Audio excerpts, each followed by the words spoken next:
वर्तमान शासन नायक श्री वर्धमान महावीर भगवान के प्रातस्मरणीय परम पूज्याचार्य भगवान श्री विद्यासागर जी महाराज की सराफोद्धारण परम पूज्याचार्य श्री ज्ञान सागर जी महाराज की दीक्षा प्रदाता परम पूज्याचार्य भगवान श्री ज्ञान सागर जी महाराज की यस्य भाले तेजो विवतमसमं मानसी भाति सोममाशीतिता प्रीतिता सर्वलोकं प्रतिप्राञ्जला सागरं तं प्रणम्यं मुनीन्द्रं भजे सागरं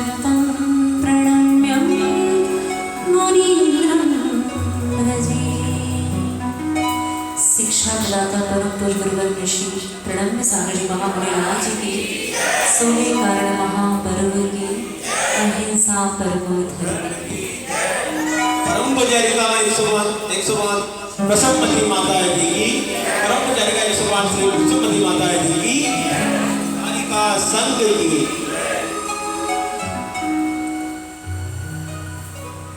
आचार्य भगवान श्री कुंद स्वामी एक गाथा कहते हैं भूदत्थेणायुगदा जीवा जीवा यपुण्य पापं च आसव संवर निज बंधो मोखो यसंपत्तम अर्थात जीव अजीव आश्रम बंध ये 7 तत्व और पुण्य और पाप ये ही भूतार्थ हैं जो 9 पदार्थ के रूप में आप जानते हैं। आचार्य भगवान ने इस प्रकार से भी व्याख्या की कि जीव अजीव पुण्य जीव अजीव आश्रम बंध सबके साथ आप पुण्य और पाप को जोड़ देंगे तो ये 9 पदार्थ की व्यवस्था बन जाती है। आप यहाँ भगवान पार्श्वनाथ स्वामी के जीवन चरित्र को सुनने बैठे, आप नियम से पुण्य जीव जो जीव अभी भी घर में चादर में सो रहे होंगे, दुकानों पे मक्खियाँ उड़ा रहे होंगे, गाड़ियों को धो रहे होंगे, अखबार पढ़ रहे होंगे, चाय की चुस्कियाँ ले रहे होंगे, वो सब समझना कि सब पाप जीव है। आपका जो धन इस धर्म के कार्य में लगा वो सब भी और मंदिर में प्रयोग होने वाला सब प्रकार का सामान सब ये पुण्य अजीब है और जो संपदा आपके विषय भोग में वृद्धि करने वाली है वो संपदा नियम से पाप अजीब है। इस प्रकार आश्रम संवर बंध सबके साथ लगा लेना है कि सब ही पुण्य रूपी होते हैं और पाप रूपी होते हैं। इस प्रकार इस 9 पदार्थ का ज्ञान देने वाले भगवान 24 तीर्थंकर भगवान जिनके बारे में कल आपने परीक्षा देने का साहस किया और छोटा मोटा साहस नहीं है, सिंगौली में ये साहस पहली बार हुआ है तो एक बार अपने अच्छे से बोलना जा सकते हैं। परीक्षा में हम प्रथम आए, द्वितीय आए, तृतीय आए या हमारा सांत्वना पुरस्कार लगा, इस बात का कहीं से कहीं तक कोई महत्व, ये मात्र व्यवस्थाएं हैं सामाजिक। महत्व मात्र इस बात का है कि इस बहाने हमारा कितना समय शुभ उपयोग में लगा। जो समय हमारा विकथाओं में लग सकता था, वो विकथा में न लगते हुए हमारा 24 भगवान के नाम को पढ़ते हुए निकला, उनके जन्म स्थान मोक्ष स्थली को पढ़ते हुए निकला। इतना भी आप इस परीक्षा के महत्व को समझेंगे तो समझना कि हमारा परीक्षा देना सार्थक हो गया। नंबर तो हमें लगता है बताने की हमें भी कोई आवश्यकता नहीं है, लेकिन फिर भी अगली बार आपका मनोबल, जो लोग अच्छे से पढ़ाई करते हैं उन लोगों के लिए प्रेरणा मिल सके कि अच्छी पढ़ाई भी की जा सकती है। इस प्रकार का मनोभाव भी थोड़ा रहता है, इस कारण से थोड़ी बहुत व्यवस्था बनानी पड़ती है। तो आप भगवान पार्श्वनाथ स्वामी की इस कथा को सुनने के लिए बैठे, जो कथा सभी प्रकार के आपकी आत्मा में पुण्य को भरने वाली है और सभी प्रकार के पाप कर्म की, सुनो तो कहाँ लग गई व्यवस्था, पाप कर्म की निर्जरा करके पुण्य की वृद्धि करने वाली है, पुण्य का आश्रय करने वाली है। ऐसी अतिशयकारी पार्श्वनाथ भगवान की अतिशयकारी मंगल कथा को सुनने के लिए दोनों हाथों को जोड़ते हुए इस कथा के मंगलाचरण को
भगवान पार्श्वनाथ स्वामी,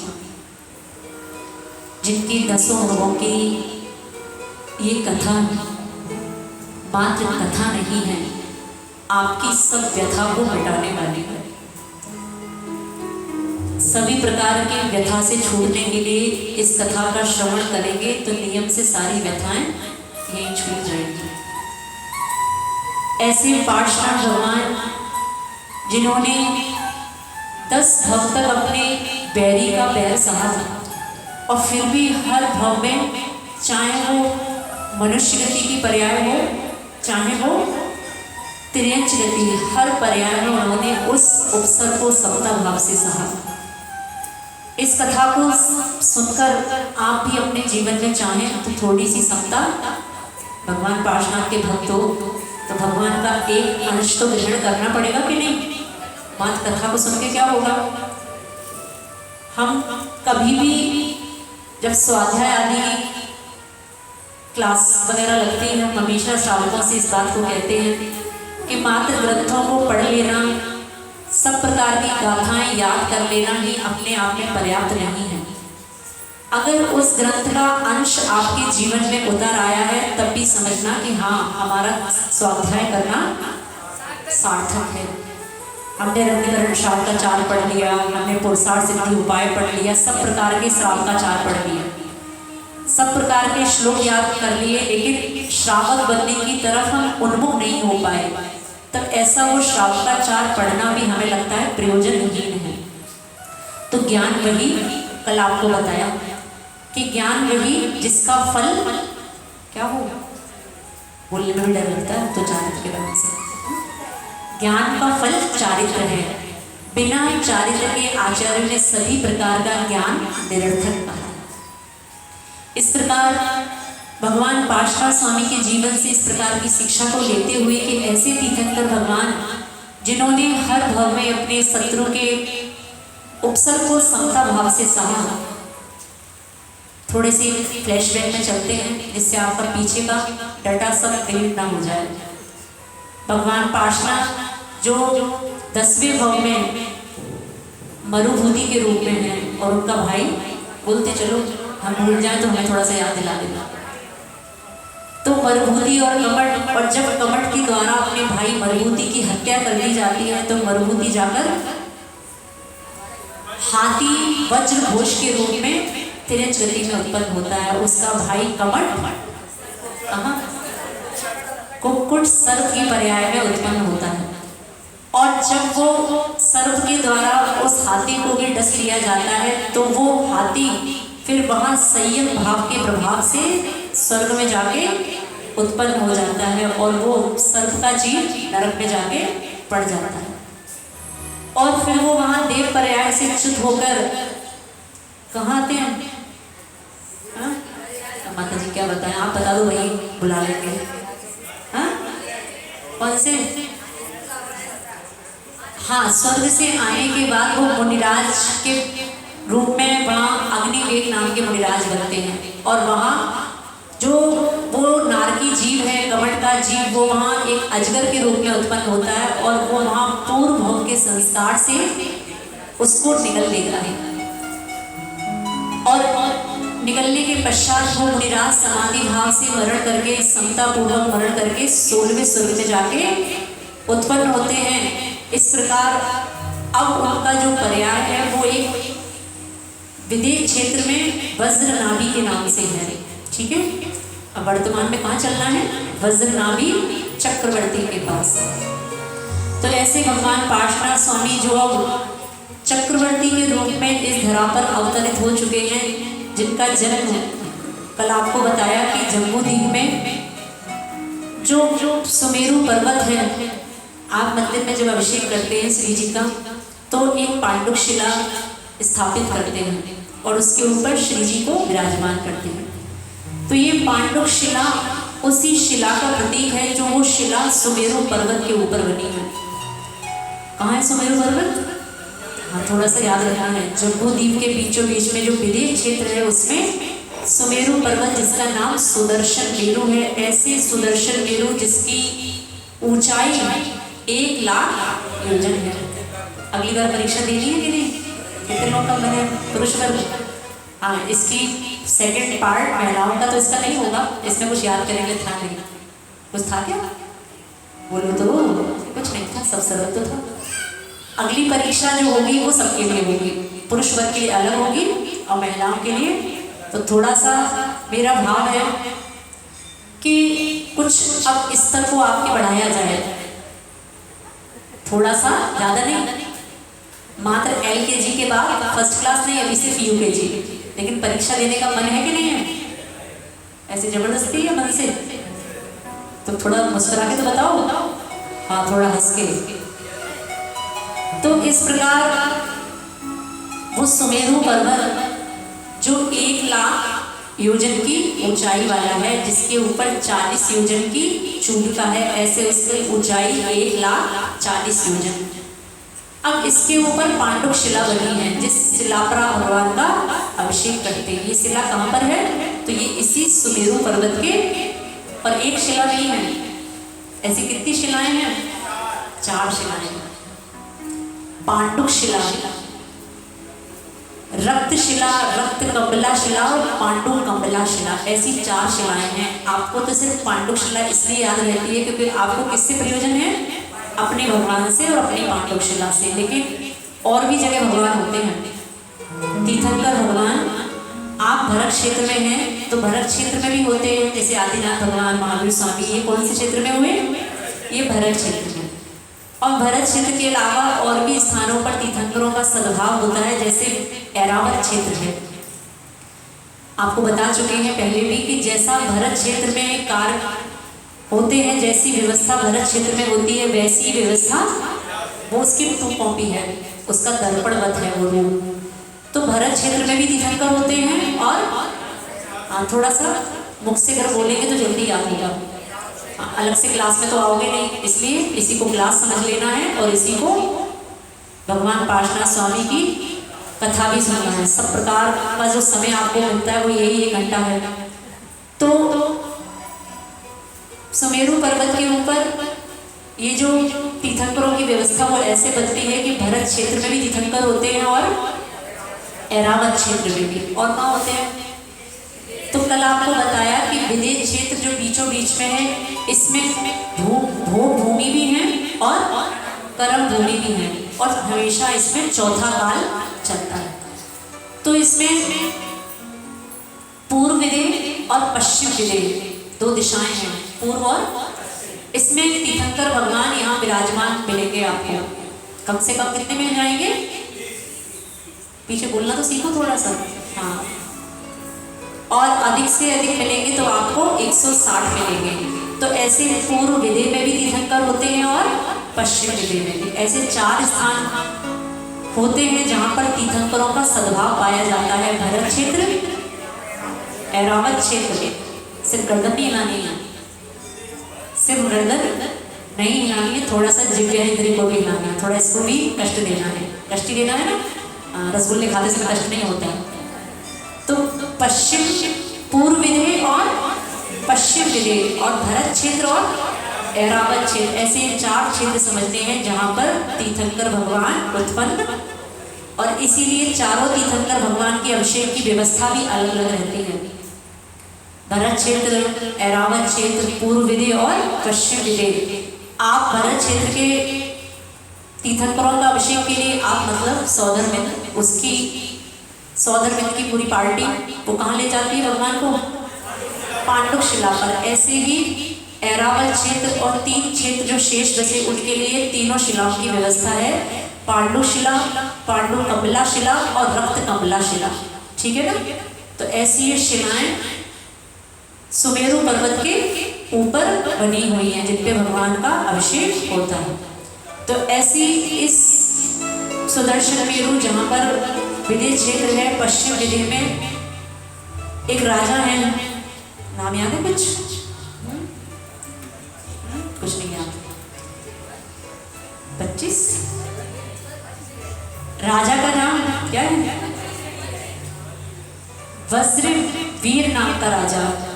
और वहां उनकी रानी का नाम है विजया रानी, और उनके पुत्र उत्पन्न हुआ है जिस पुत्र का नाम है वज्रनाभि। अब ये पुत्र सभी प्रकार की कलाओं से संपन्न है, और वो पुत्र किस प्रकार के वैभव को प्राप्त करता है, उसका किस प्रकार का वैभव है, ये थोड़ा सा इसका वैभव आगे सुनने का प्रयास करेंगे। क्योंकि चक्रवर्ती की संपदा का वर्णन अपने आप में इतना है कि एक प्रवचन में भी उसका वर्णन पूरा नहीं हो सकता, इस प्रकार चक्रवर्ती की संपदा है। अब चक्रवर्ती की संपदा सुनने का प्रयोजन आपके अंदर क्या होना चाहिए कि भगवान ऐसा हमें भी मिल जाए? बोलो तो। आपके अंदर ये भाव उस समय आना चाहिए कि ऐसा चक्रवर्ती जिसके पास इतनी संपदा है, और जब इस जीव को मात्र सफेद बाल दिख जाता है, मात्र इसको जाति स्मरण हो जाता है, तो ये सारी की सारी संपदा एक बार में कैसे छोड़ देता है? 96,000 रानियां लाता तो है, लेकिन 96,000 को एक साथ छोड़ता भी है। इतने करोड़ों घोड़े, हाथी, सब प्रकार की व्यवस्था होने के पश्चात ही जब उसको वैराग्य आता है तो छोड़ने में देर नहीं लगती। इस चक्रवर्ती की संपदा से आपको ये सीखना है, मुंह में पानी नहीं आना है। चक्रवर्ती की संपदा को सुन के क्या करना है? वो संवेग का भाव उत्पन्न होना, तब तो वास्तव में सुनना कि समझना कि आपने इस कथा के यथार्थ को समझ पाया, वरना समझना कि आप मात्र तेल की जगह भूसा लेके चले गए। समझ में आ रहा है? सरसों लेके जाओ, अब चलती है कि नहीं, तेल रेडीमेड आने लगा। पहले के समय में घर की माँ उस सरसों पिरवाती भी थी, घर में व्यवस्था भी होती थी, और घर में नहीं होती थी तो बड़े बड़े जो मशीनें होती थी वहाँ पर भी घानी वगैरह में इस प्रकार से तेल को पिरवाया जाता था। तो आप 10 किलो सरसों ले जाएं और तेल निकलवाने की जगह आप उसका क्या उठाना है, खली, तो आप समझदार नहीं कहलाते। तो आपको यहाँ से अच्छा बादाम का तेल लेके जाना है। समझ में आ रहा है? किसी प्रकार की खली लेके नहीं जाएंगे। तो ऐसे ही इस तेल को थोड़ा सा रसदान करते हुए इस कथा को आगे बढ़ाते हुए चौपाई से प्रारंभ करेंगे। पेज नंबर 34, 19 नंबर वचन। संपूर्ण सुख भोग में वज्रनाभि चक्रेश तिस विभूति बल गणो जथा सकति अवरे सहस 32 सास दे दे धनि धनि कंचन भरे खुशे विपुल बाण बेड़े चहो ते सब गाँव छानवे को कोट दरवाजे जा ऐसे गुरजर की गया इनको लगे 5 होगा ये अटल जाओ जजुगाओ प्रगति और मेरी के सोलह सहस बने के करवट नाम सहसी छोड़ी केवल गिरवल मेरे अंदर अड़ताली मेरा रतन जाओ फिरे अटला 1 लाख करोड़ी कोई सहस करता करके दी हरिओ पर सौभान जा 14 सहस करो भगवान 28,000 ऋषि मुरली जहान पूर्ण प्रवेश खुद समोल के मध्यमान अंतर दीप चमन करना रचना कर चलते सजा बहुविध सार बस बढ़ना तने पुरुष सुंदर सात सिंह तने धरा आनंद जंगल से इन पर 100 से राजे करे तेरे नाम धरने जंगले हर महंत 84 लाख इतने आगम था एक तुरंत 18 को ये बढ़ चले पवन देखो इस प्रकार आपको ये वज्रनाभि चक्रेश अर्थात चक्रवर्ती के इस प्रकार के वैभव को थोड़ा सा समझना है कि एक चक्रवर्ती के पास कितना वैभव हुआ करता है। कभी मन में इस प्रकार का भाव भी आपके आना चाहिए कि ये इतना सारा वैभव, इतना जलवा आता कहाँ से है, मिलता कैसे है? ये पाठ कथा को सुन के मिलता है। ये चतुर्मास के समय सब प्रकार के आयोजनों में शामिल होने से मिलता है। ये साधु संघ की सब प्रकार की सेवा करने से मिलता है। ये चतुर्विध संघ को आहार देने से मिलता है। ये ऐसे नहीं मिलता कि अब ठीक है, अब चतुर्मास तो हर साल ही करते हैं, अब कब तक लाभ उठाएं, तो यहाँ वाले को छोड़ दें, बाहर चलते हैं। इस प्रकार की मनोदशाएं भी श्रावक की देखते हैं तब भी थोड़ा आश्चर्य होता है कि ये जीव जिसको जो मिला वो उसमें संतुष्ट क्यों नहीं होता। ये हमेशा दूसरे की थाली के भोजन को देख के इसकी लार क्यों टपकती रहती है। ये अपनी थाली से संतुष्ट कभी हो पाएगा कि नहीं?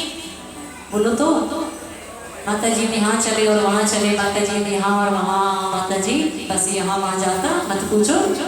एक भजन चलता है ना, हाँ हाँ दशला कल्ला यहाँ वहाँ जाता। तो मनाई किसी बात की नहीं है, लेकिन आपको इस प्रकार का भी मनोभाव समझना कि अगर हमारी थाली में ही सब प्रकार के व्यंजन रखे गए हैं, हमारी थाली में जब रसगुल्ला है, खीर भी है, पूड़ी भी है, सब प्रकार का चटनी भी है, पापड़ भी है, सब प्रकार का भोग हमारी थाली में रखा है, फिर हम दूसरी थाली पर नजर क्यों बढ़ाए? क्यों बढ़ाए हो? बोलो तो। संसार का नियम है, जिसको जितना मिला उससे वो कभी संतुष्ट नहीं हुआ। हाँ, घर में जब थे एक बात समझाई जाती थी, वो बात हमेशा याद रहती है, आज भी याद है, कि जब भी अपने से ऊपर किसी संपन्न जीव को देखने का भाव आता था, हमेशा जब भी ऊपर देखोगे तब भी ऊपर भी बहुत लोग मिलेंगे और नीचे देखोगे तब भी बहुत मिलेंगे, कमी किसी कहीं नहीं है। तो जब भी अपने से बहुत ऊंचे वाले को देखते थे तब किसी प्रकार का भाव आता था कि देखो इसके पास तो ये वाली गाड़ी है, अपने घर में तो नहीं। तो हमेशा उस आत्मा ने जिसने इस शरीर को जन्म दिया, वो हमेशा एक बात समझाती थी कि नीचे देख के चलोगे तो कभी ठोकर नहीं लगेगी। क्या? नीचे देख के चलने से कभी ठोकर नहीं लगेगी, ऊपर देखकर चलोगे तो मुंह के बल गिरोगे। ये बात हमेशा बचपन से ही कानों में डाली गई, और वास्तव में ये बात अपने आप में यथार्थ है, सत्य है कि आप जितने में अपना आपको जो आपके पुण्य से मिला, अगर आप उसमें संतुष्ट नहीं हैं तो आप जीवन भर दुखी रहेंगे, भले ही चाहे कितनी से बड़ी गाड़ी आ जाए, चाहे 2 मंजिल की जगह 4 मंजिल क्यों ना खड़ी हो जाए। बच्चा सिंगौली की जगह भीलवाड़ा पढ़ रहा है तब भी खुशी नहीं है, अब थोड़ा और आगे बढ़े, बेंगलोर पहुंच गया, अब भी पूरी खुशी नहीं। जब तक वो अब विदेश जाने के बाद भी तुम्हें खुशी है या नहीं है, इसका तो आप ही जाने।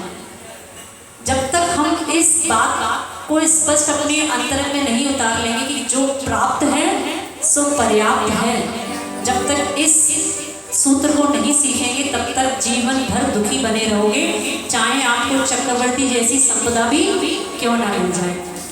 एक भिखारी भी, एक दरिद्री व्यक्ति भी 2 रोटियां खा के, शाम को भी सूखी रोटी खा के चादर ओढ़ के निश्चिंतता से सो जाता है, बजाय उस अमीर के जिसके घर में तिजोरियां भरी हैं और इस डर से वो सो नहीं पाता कि रात में डकैती ना पड़ जाए। ये सुख और दुख ये अपनी मानसिकता पर निर्भर है। जिस दिन हम अपनी मानसिकता को सेट कर लेंगे उस दिन ये दुख होना आपका सभी प्रकार से समझ में आ रहा है। तो जितना थाली में दिया गया है, जितना मिल रहा है, अगर उसमें संतुष्ट होना सीख लेंगे तो समझ लेना मुझसे बड़ा सुखी संसार में और कोई जीव नहीं है।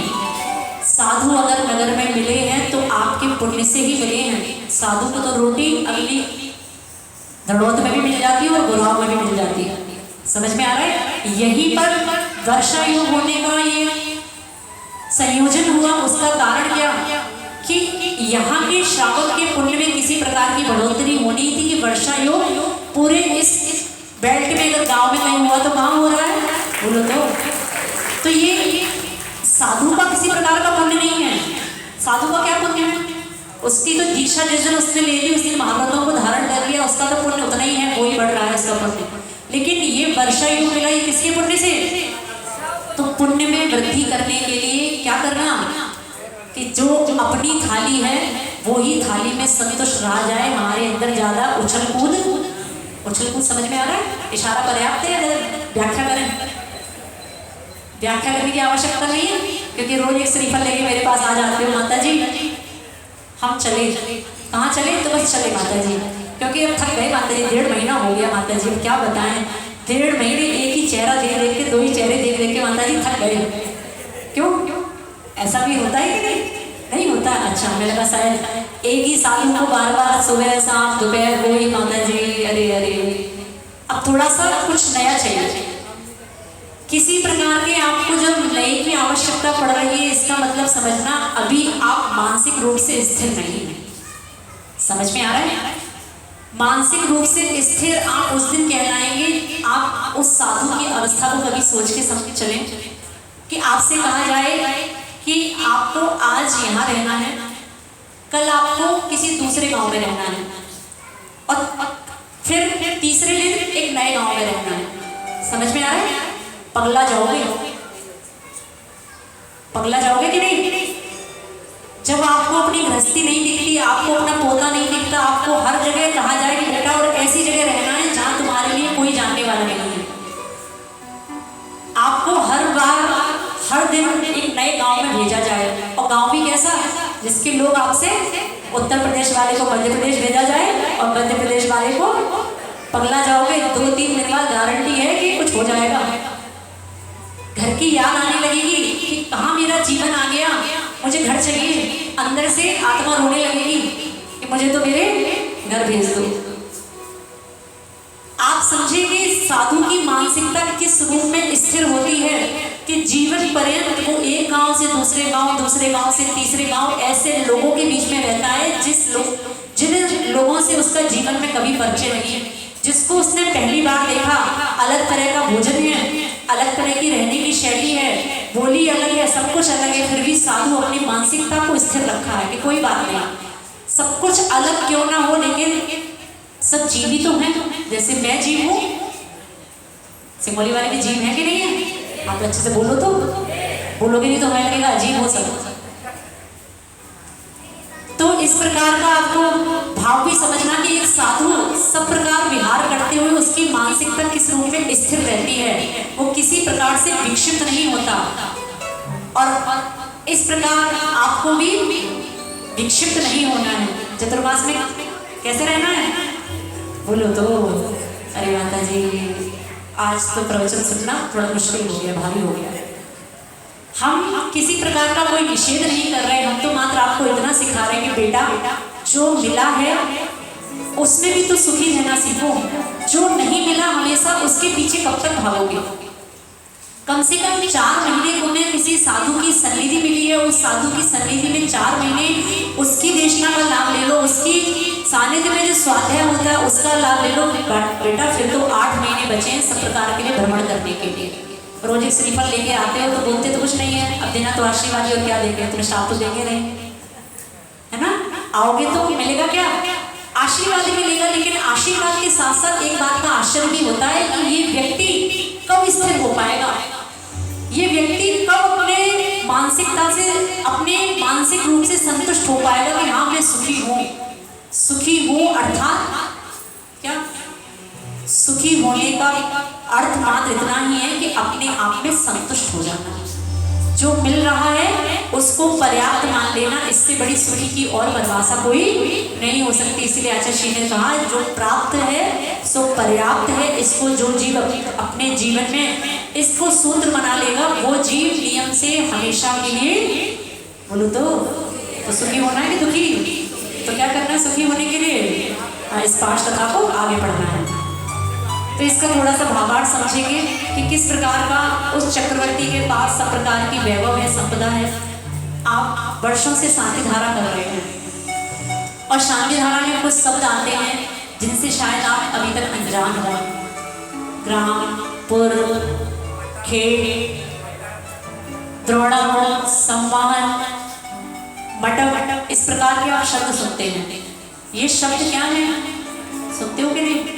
हाँ, थोड़ा सा ये दरवाजा बंद कर दिया जाए, थोड़ा व्यवस्था विभाग बना के चलें, ठीक है। थोड़ी हाँ, बच्चे पीछे से आ जाएंगे, व्यवस्था बना के चलें। तो इस प्रकार आपको ये नाम जो शांति धारा में पढ़ने को सीखने को मिलते हैं, ये भी आपको समझना है कि क्या है।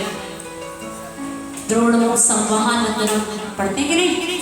हाँ, तो ये चक्रवर्ती के वैभव का जब वर्णन आपको सुनने को मिलेगा तो इस प्रकार का वर्णन आप समझ सकते हैं कि सहज 32 शास्त्रीय देश चक्रवर्ती के अधीन 32,000 देश रहते हैं। जब वो 6 खंडों को जीतता है तो 6 खंड में कितने देश आएंगे? 32,000 देश उसके अधीन रहते हैं और 32,000 ही राजा उसके अधीन रहते हैं। एक एक देश का एक एक राजा अगर देखें तो 32,000 राजा। और कोट कोट दरवाजे 4 ऐसे पुर 26,000। एक पुर होता है, पुर मतलब नगर। जिस नगर में 4 दरवाजे होते हैं। पहले आप जब जैसे आप अपने सिंगोली में भी पीछे देखते हैं, यहाँ पे कुछ बना हुआ है किले जैसा, तो आप देखें जो पहले के नगर हुआ करते थे उनके चारों दिशाओं में 4 कोट हुआ करते थे, दरवाजे। तो ऐसे हाँ, ये दरवाजे आज भी हर जगह देखने को मिलते हैं पुराने स्थानों पे विशेष रूप से। तो ऐसे ये 4 दरवाजे कोट जिसके पास होते हैं उसको पुर बोलते हैं, नगर।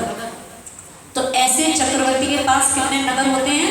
तो 26,000 वो पुरों का स्वामी होता है, क्योंकि 6 खंड जीत लिए उसने, अब कुछ बचा नहीं।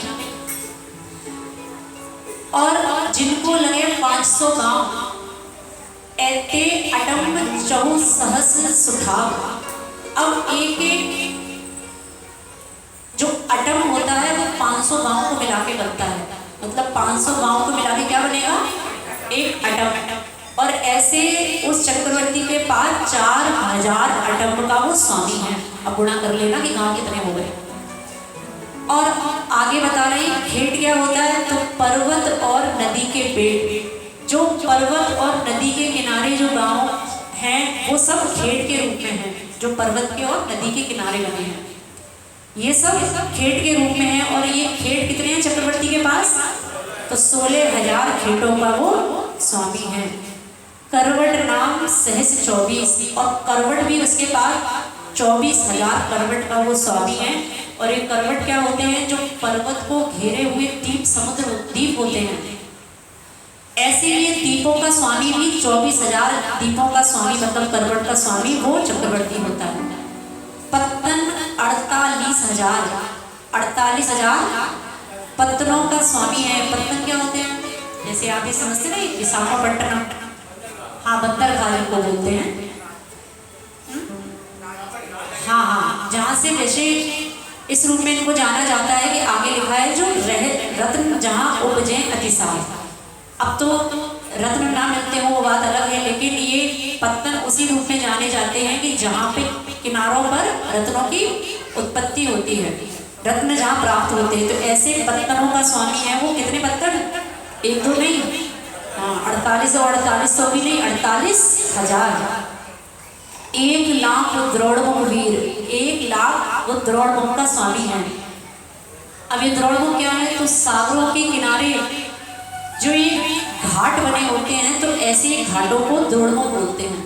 तो ऐसे इसके पास 1,00,000 द्रोणमुख का ये स्वामी है। घाट के तीर, घाट के किनारे जो बने हैं, सागरों के पास जो घाट बने हैं वो ये द्रोणमुख के रूप में है। गिर ऊपर संवाहन जान, और पर्वतों के ऊपर जो क्षेत्र बने हुए हैं उनको संवाहन बोलते हैं। तो ऐसे संवाहन कितने हैं इनके पास? हाँ, पर्वतों के ऊपर स्थान को संवाहन, जो 14,000 संवाहन का वो स्वामी है। और 28,000 अशेष दुर्ग, जहाँ रिप को न प्रवेश। दुर्ग जिनको आप किला समझते हैं, जहाँ से इतने बड़े बड़े दुर्ग ये राजा लोग बनवाते थे कि कोई भी शत्रु पर ना मार पाए, कोई भी पक्षी भी प्रवेश ना कर पाए। ऐसे बड़े बड़े दुर्ग बनाए जाते थे जहाँ पर शत्रु का प्रवेश नहीं हो सकता। ऐसे 28,000 दुर्ग का भी स्वामी है। उप समुद्र के मध्य महान, अंतरदीप 56 परगान। ऐसे 26,000 इसके पास रत्नाकर हैं, जहाँ रत्नों की, जो रत्नों का गर्भ है उसे रत्नाकर कहते हैं। तो ऐसे 26,000 रत्नाकर हैं उसके पास। बहुविध सार वस्तु भंडार, जहाँ पर सब प्रकार के रत्नों का भंडार है। और रत्न कुछ सुंदर 700, ऐसे 700 उसके पास रत्न कुछ हैं। ऐसी भूमियाँ को स्वामी है जिनमें रत्नों की उत्पत्ति होती है। रतन धरा धानक जहल से, और रत्न कुछ में क्या है? तो रत्नों की ये धरा ही है, साक्षात यहाँ से रत्नों की उत्पत्ति होती है। इन पुरुषों वर राजे घरे, जैन धाम धरनी जन भरे। इस प्रकार सभी जो जैन धाम धरनी जन भरे, सभी प्रकार के जो श्रावक हैं वो जैन धर्म को धारण करते हुए, कल आपको बताया था कि विदेश क्षेत्र में सभी प्रकार का सुधर्म का भाव चलता है। विदेश क्षेत्र में किसी प्रकार का मिथ्यात्व का लिंग नहीं होता, किसी प्रकार का कुलिंग नहीं होता। वहाँ सब प्रकार का धर्म का भाव रहता है। और वहाँ 3 वर्णों की व्यवस्था, ये भी कल आपको बताया। कौन कौन से? क्षत्रिय, वैश्य और शूद्र। ये सब संपदा जो चक्रवर्ती को मिलती है, आगे भी और बहुत संपदा है। पुनि 84 कोटि प्रमाण, पायक संग बड़े बलवान। 84 कोट करोड़ इसके पास पैदल संघ होता है, चलने वाली सेना वो 84 कोट प्रमाण की होती है, 84 करोड़। और 96,000 जिनकी वनिता होती है, गेह अर्थात घर में 96,000 रानियों जिनके महल में रहती हैं। अब उनका वर्णन भी आगे सुनने को मिलेगा कि किस प्रकार रानियां होती हैं, पुत्र होते हैं, उनके रसोई होते हैं, हाथी है, घोड़े हैं, बहुत कुछ है। सुनते सुनते सिर में दर्द होने लगेगा, लेकिन चक्रवर्ती का वैभव आपको तो मात्र तेल लेना है, भूसी खल सब छोड़ जाना। क्या लेना आपको कि ये संपदा सब प्रकार के पुण्यों से प्राप्त होती है। तो इतना पुण्य कहाँ से आता है? तो इतना पुण्य जिनेश भगवान देव शास्त्र गुरु की भक्ति करने से आता है। और भक्ति के साथ साथ कर्मों की निजरा करने का एक साधन है, संवर करने का एक साधन है, जिसका नाम है, रखना नहीं है, जिसका नाम है संयम, जिसकी कथा हम पिछले 4 वर्षों से सुना रहे हैं। 4 वर्षों से नहीं सुना रहे क्या? अरे भूल जाते हो सब। तो ऐसे संयम की कथा का प्रभाव भी आप ये समझना कि व्रत उपवास के करने से भी सभी प्रकार के पुण्य में वृद्धि होती है। अगर आप अपने जीवन में किसी प्रकार से भोगों को नहीं छोड़ पा रहे हैं, तो अभी तो मात्र थोड़ा सा छोड़ना है, लेकिन थोड़ा सा छोड़ने के बाद मिलना कितना है। जैसे कि आप देखिए किसी स्थान पे जब बोरिंग आदि होती है तो उसमें थोड़ा सा जल डाला जाता है ऊपर से। हाँ, जल डालोगे तो नीचे फिर क्या निकलेगा? ऐसे ही है ना, थोड़ा सा जल तो थोड़ा सा डालते हो तब बहुत सारा निकलता है।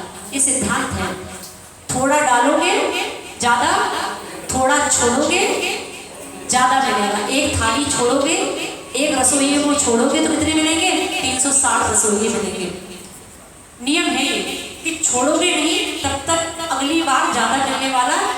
ये वही जीव हैं जिन्होंने पहले बहुत संपदा को छोड़ा होगा, लेकिन बहुत भी छोड़ा होगा तो इतनी नहीं छोड़ी होगी, लेकिन उसका फल कितना मिला?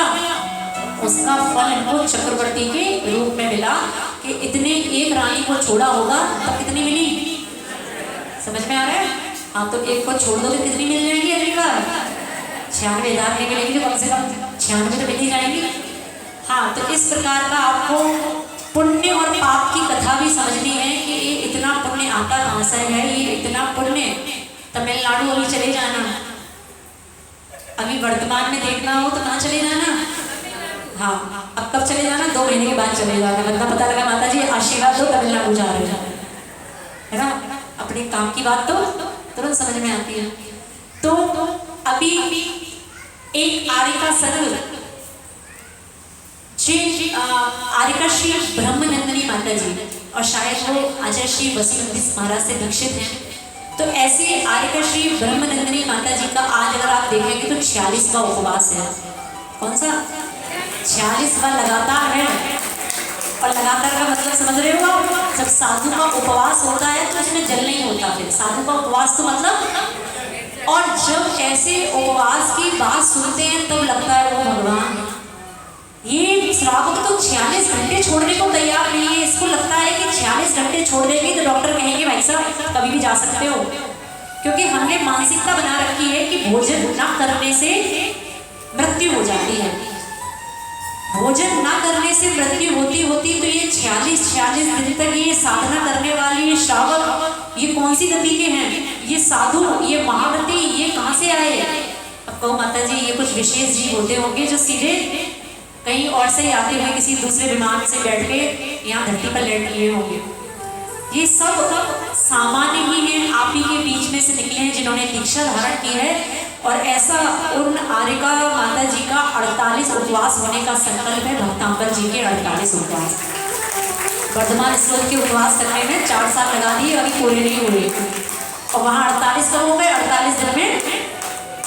आपको अभी कुछ दिन पहले मुनिराज के बारे में बताया कि जो जिनका चतुर्मास अभी, तो उस नैनवा समाज में भी इस प्रकार का वो देखा गया कार्य कि वो मुनि महाराज ने 48 उपवास इसी भक्तांबर जी के किए, और अब पहली बार किसी आर्यका माता जी ने, मेरी शायद जानकारी में जहाँ तक है वो पहली बार, अब हो सकता है किसी ने किए हो, लेकिन हमने जब तक सुना वो पहली बार ही 48 उपवास अभी इस क्रम में लगातार देखने को हमें मिले हैं।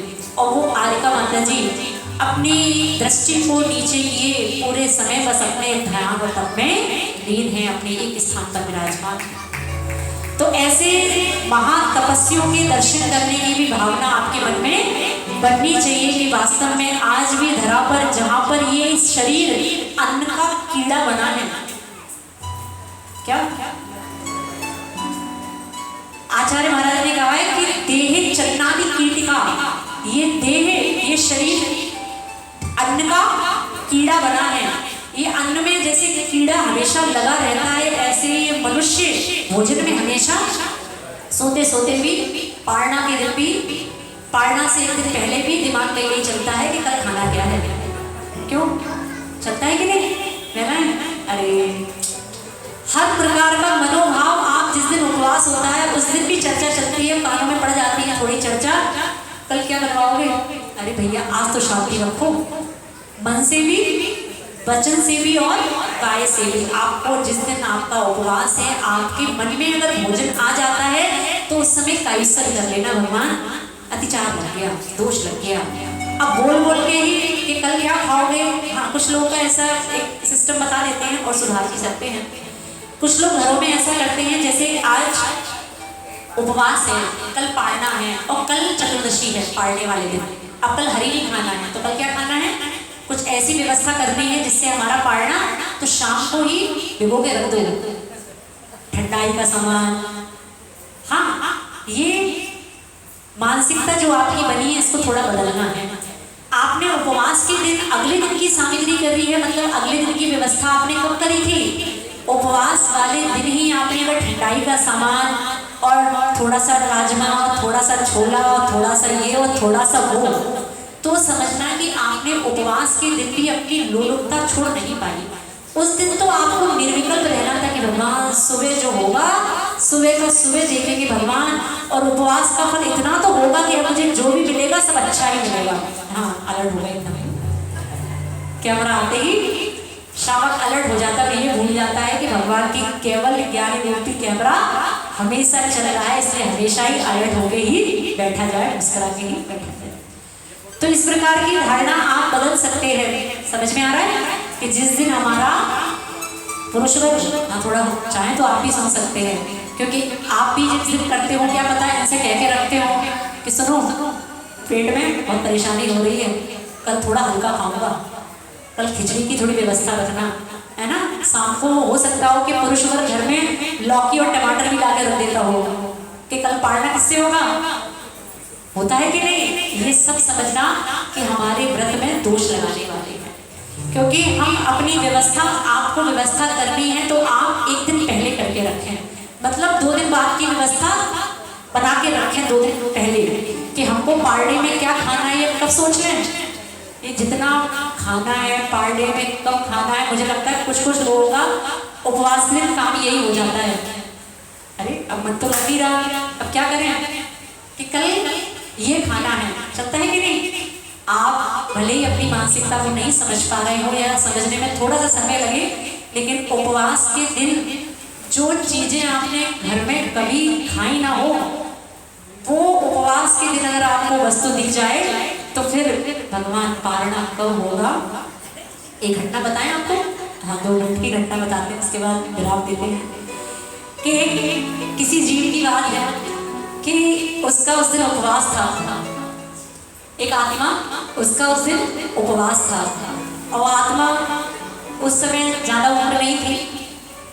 अब बचपन में जो उम्र होती है 14-15 साल की, और उस आत्मा का उस दिन उपवास था। घर में रिश्तेदार आए तो उस रिश्तेदार के लिए उस दिन पूड़ी और लौकी की सब्जी बनी। क्या बनी? कॉम्बिनेशन है कोई? कॉम्बिनेशन है कोई? नहीं है। पूड़ी की और लौकी की आपस में कोई मैचिंग नहीं है, लेकिन फिर भी उस दिन आलू या कोई और जमीकन इसलिए नहीं बना कि उस दिन चतुर्दशी है। तो मेहमान को क्या खिलाया गया? और उस बच्चे की ड्यूटी क्या लगाई गई, बेटा तुम्हें मेहमान को परोसना है। घर में कौन है, माँ है। और अब माँ पहले के समय में कुछ मर्यादा हुआ करती थी कि माँ रिश्तेदारों के सामने ज्यादा नहीं पढ़ती थी। अब वर्तमान में जो चल रहा हो तो उस माँ ने ड्यूटी बच्चे की क्या लगा ली, बेटा तुझे जाके क्या करना है, मेहमान को परोसना है। अब बच्चा तो बच्चा है, बच्ची है, क्या करे बेचारी। तो अब जितने बार उपवास देखे उतने बार ये भगवान ये पढ़ना कब होगा।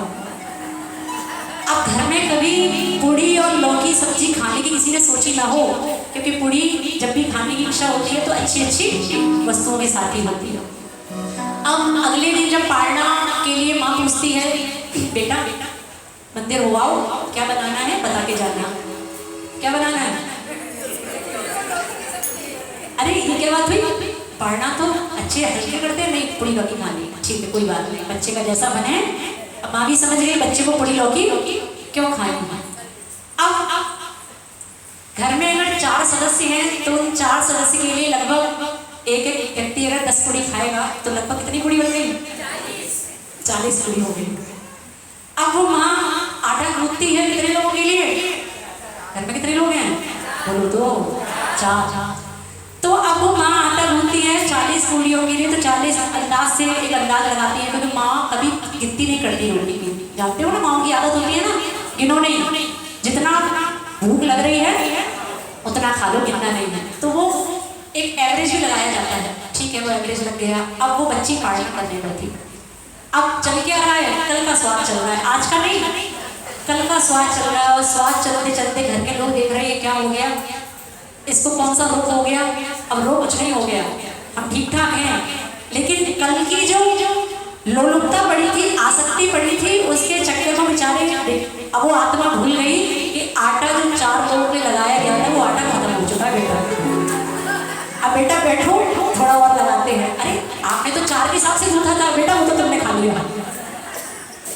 समझ में आ रहा है। तो उपवास के दिन हमें क्या अच्छा लगने लगा, उपवास के दिन वो सब भी अच्छा लगने लगा जो हमने कभी, होता है कि नहीं होता क्या सिखाने वालों के साथ। अब माता जी हम उपवास करते ही नहीं है, हाँ ये अच्छा, हाँ ये बढ़िया, सबसे अच्छा तो ये है। हाँ अब खाई गई है तभी तो सुनाया जा रहा है। ये 40 पूड़ी अगर नहीं खाई गई होती तो आपके सामने सुनाया क्यों जा रहा होता। साधु के वचन कभी मिथ्या थोड़ी ना होते, असत्य वचन थोड़ी ना होते। साधु अगर कोई बात बोल रहा है तो उसको फिर वैसा ही उसको श्रद्धा में लाना है कि साधु ने अगर कहा है तो बात 40 पूड़ी भी खाई जा सकती है। अरे बोलो तो अभी नहीं समझ में आएगा। अब जिसके साथ ये घटना घटनी थी वो घट गई। तो इस प्रकार का मनोभाव आपको समझना कि व्रत उपवास के दिन हमें क्या नहीं करना। इसीलिए कहते हैं कि व्रत उपवास के दिन थोड़ा चौके से दूर रहें। जिनके लिए संभव है, कम से कम ये महिलाएं जो उपवास करती हैं, पतिदेव आप उपवास नहीं कर सकते तो आप कम से कम क्या कर लिया करें। देखो ये मन है, ये कब किस चीज पे आ जाए और कब हमारे व्रत में दोष लग जाए। इसीलिए हम भी जब आहार देने के लिए पूज्य महाराज जी को जाते थे, हमेशा इसी बात का संकेत मिलता था, नहीं आज आहार नहीं देना, क्योंकि छोटे हो, अभी उम्र बहुत बड़ी नहीं है, इतने परिपक्व नहीं हो कि उसको देख के तुम्हारे अंदर किसी प्रकार की भाव उत्पन्न ना हो। इसलिए आहार के दिन, चौके के दिन क्या करना, उपवास के दिन कि थोड़ा सा चौके से महिलाएं के लिए थोड़ा सहयोग किया जा सकता है पुरुष पर। क्या कि उस दिन थोड़ा सा महिलाओं का सहयोग करके इनसे बोला जाए, पत्नी जी, देवी जी आज आप चौके से थोड़ा, कोई बात नहीं हम उपवास नहीं कर सकते लेकिन कम से कम हम आपकी सहायता तो कर सकते हैं। अनुमोदना भी का भी कुछ पुण्य होता है कि नहीं, बोलो तो आप अगर उपवास ना कर पाए तो पुरुष वर्ग इस रूप में भी महिलाओं का सहयोग करके अनुमोदना का पुण्य प्राप्त कर सकता है कि आज हमें अपनी पत्नियों को चौके में जाने नहीं देना है, क्योंकि बेचारी उपवास भी करती हैं और आपके लिए रोटियां भी थापती हैं। सोचो कितना मुश्किल काम है। समझ में आ रहा है। दिन भर जिनको पानी नहीं मिलना वो सबको पानी पिलाती है, दिन भर जिसको रोटी नहीं मिलना वो पूरे घर वालों को क्या खिलाती है। तो एक पति होने का फर्ज भी निभाया जा सकता है, निभ जाएगा कि नहीं। अरे माता जी क्या बताएं, ये इतना बड़ा काम है माता जी, जीवन में सोच नहीं सकते। कोई बात नहीं, आप उस दिन सब प्रकार से सहयोग करने का भी भाव बनाएंगे तो आपको भी उनका ही कार्य का आपको भी 6वां हिस्सा नियम से प्राप्त हो जाएगा। तो उपवास के दिन पहला है क्या नहीं करना, आगे का मेन्यू सेट नहीं करना, किसी भी प्रकार से भावों में स्खलन नहीं आना चाहिए। और थोड़ा सा इस प्रकार में आप व्रत उपवास करते हुए उन आर्यका माता जी को भी याद करेंगे, ऐसे ऐसे श्रेष्ठ साधक को भी याद करेंगे, तो आप समझें कि अभी चंद्र कमलायन के व्रत इस प्रकार के चल रहे हैं कि साधु 1 अंजलि आहार ले रहा है, कितने, और आचार्य गे सागर जी महाराज ने इस प्रकार के व्रत को किया। अभी वर्तमान में मनीषी अनुपम सागर महाराज जी भी इस प्रकार के व्रतों को कर रहे हैं, और अन्य अन्य स्थानों पर भी बहुत बहुत साधु कर रहे होंगे जिनकी अभी हमको जानकारी नहीं है। तो इस प्रकार का साधु भी एक नियम लेता है, व्रत इस प्रकार का होता है कि आज एकम को 1 अंजलि आहार, दौज को 2 अंजलि आहार, तीज को 3 अंजलि, फिर पूर्णिमा में जाके वो 15 अंजलि आहार होगा, और फिर पूर्णिमा के बाद एक उपवास होगा, और उपवास के बाद जब चंद्रमा की कलाएं घटेंगी कृष्ण पक्ष की ओर, तो फिर 14 अंजलि, 13 अंजलि, 12 अंजलि, और धीरे धीरे 1 अंजलि, फिर एक उपवास। ऐसी उत्कृष्ट साधना भी साधु के द्वारा की जाती है कि साधु 1 अंजलि लेके भी अपना पूरा दिन निकालता है। अब ऐसे नहीं है कि आज हमने अगर 1 अंजलि आहार लिया है तो प्रवचन नहीं होंगे, आज क्लास नहीं होगी, सब होगा। साधु पर कल्याण में भी इस प्रकार लगा है, वो सोचता है अगर मैं चतुर्मास में 1 महीने के व्रत करूंगा तो इस श्रावक का 1 महीने कल्याण कैसे होगा, इस बेचारे को सम्यक ज्ञान कौन देगा। तो 1 महीने वो साधु अपने सभी प्रकार के स्वास्थ्य को दरकिनारे करते हुए क्या करता है, वो आपके लिए देशना का पान भी कराता है, वो सब प्रकार के स्वाध्याय भी कराता है। मात्र किस उद्देश्य से, स्वाध्याय तो वो अपना भी स्वयं कर सकता है कि नहीं, लेकिन बोल बोल के मंच पे प्रवचनों के माध्यम से क्यों, कि बेचारे इस श्रावक का भी कल्याण हो, अपना भी कल्याण हो और पर का भी कल्याण हो। इस प्रकार के उत्कृष्ट व्रतों को करते हुए वर्तमान में भोजन करने से पहले अच्छा आदत भी आप डाल सकते हैं। जब भी भोजन प्रारंभ करें एक बार इस प्रकार का भाव अपने मन में लाएं, हे भगवान, इस मध्य लोक में जहाँ जहाँ पर भी साधु विचरण कर रहे हैं सभी के आहार निरंतराय संपन्न हो भगवान। मैं उनको आहार दे तो नहीं पा रहा, लेकिन यहीं से भावना भा रहा हूँ भगवान, संसार में सब साधुओं के व्रतियों के आहार निरंतराय संपन्न हो। फिर कायुस्तर करके क्या करना, इस प्रकार का आप मनोभाव भी अगर भोजन से पहले ले लेंगे, नियम पूर्वक हो सकता है, याद ना रहे बात की बात है। कितने पुरुष वर्ग और महिला ये याद रखेंगे कि हमें भोजन से पहले क्या करना है, सुबह के भोजन में, बाद वाले 3 और 4 में नहीं। हो सकता है कि नहीं, कितने लोगों से, 2 से हो सकता है। और माता जी हम तो बस बेहोशी में जीते हैं, बेहोशी में खाते हैं। कितने लोगों से हो सकता है, बट्टी बट कर दिया, बात समझ में नहीं आ रही शायद, प्रवचन हम प्राकृत भाषा में दे रहे हैं शायद। नियम नहीं है, आप समझो, नियम नहीं है, आदत। नियम में तो बड़ी मुश्किल आप खड़ी होते थे माता जी, अब नियम टूट गया, फिर ऐसा, फिर रोना रोगे। आपको मात्र एक आदत डालनी है क्या, कि हम जब भी भोजन शुरू करेंगे 2 पंक्ति बोल के करेंगे, बस उसके बाद हम क्या करेंगे। और कायस्तर में डमोकार तो बहुत बड़ा लगता है, बहुत बड़ा होता है, नहीं होता क्या, बहुत बड़ा होता है डमोकार में। आप सिर्फ इतना बोल लेना, ओम अहम नमः, ओम अहम नमः, ओम अहम नमः, ऐसे कितनी बार बोल लेना। अब वो भी बड़ा लग रहा हो, पेट में हाथी कूद रहे हो, तो ओम ओम ओम ओम ओम ओम ओम सब व्यवस्था बनानी पड़ती है ना। भूख थोड़ी कम लगी हो तो 9 बार, भूख थोड़ी मध्यम लगी हो तो 9 बार ओम अहम नमः, भूख एकदम से थाली पर टूट रही हो तो फिर, और बिल्कुल खराबी स्थिति हो तो ओम। बस समझ में आ रहा है, हो सकता है कि नहीं, कितने लोगों से, अब बोलो। हाँ, और जिससे ना हो पाए तो हमें लगता है किसी प्रकार के आप साधु भक्त नहीं है, ना साधु भक्त है ना परम भक्त है, ठीक है। तो साधु के लिए इतनी भावनाएं ढाई जा सकती हैं, क्योंकि भावनाओं का प्रभाव नियम से पड़ता ही है, इस बात को आप, इसीलिए सामूहिक जाप रखवाए जाते हैं। जब साधु का स्वास्थ्य अनुकूल आदि नहीं रहता, किसी भी कारण से कोई भी आफत होती है, कोई भी परेशानी होती है, तो सामूहिक अनुष्ठान होते हैं कि नहीं। तो सब प्रकार की भावनाओं का, गड़बड़ाओं का प्रभाव हर आत्मा पर पड़ता है। इसलिए ऐसी भावना गाते हुए, हे भगवान, इस लोक में जितने भी साधु विचरण कर रहे हैं सभी स्वस्थ रहें, सभी की व्रतों की साधना निर्विचार, सभी की साधना में किसी प्रकार का विघ्न ना पड़े। भावना तो भालो फिर से लगते माता जी दोनों हाथ जोड़ के माता मांगो सभी के आहार निरंतर आए संपूर्ण इसी भावना के साथ ओम हरि ओम हरि